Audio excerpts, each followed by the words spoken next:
How to measure and install a Colonial Casting Hinged door to a welded aluminium build-out frame.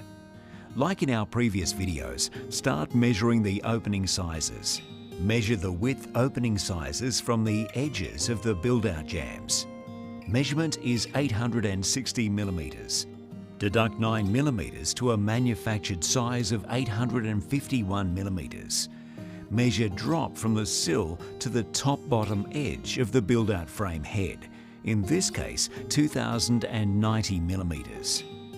Don't forget your deductions. For this build-out, deduct 14 millimeters for the manufactured size of 2076 millimeters.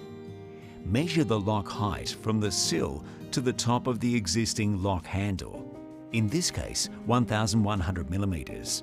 Add 20 millimeters for the security door lock height using the lockbox bottom method in the ordering portal. Install the door.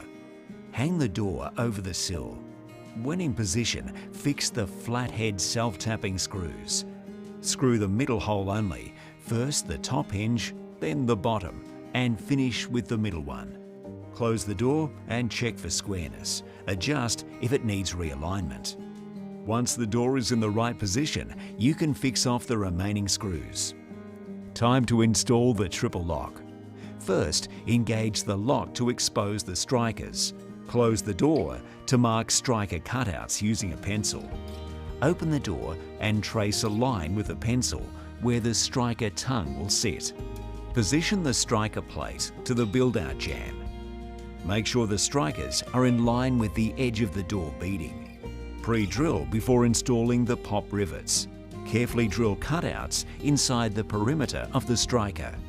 Then use a chisel to make the tongue space. With the striker's tongue finished, test the lock. The final part of the installation is to install the bug strip. Measure the bug strip to sit inside the door between the door stops for maximum coverage. Cut the bug strip to size using a saw. Check if the bug strip fits nicely, then install pile and cut to measure. To fix the bug strip, close the door, fixing the bug strip from the inside for a better seal. Thank you for watching another Starline security video. For more information, please visit www.starlinesecurity.net.au.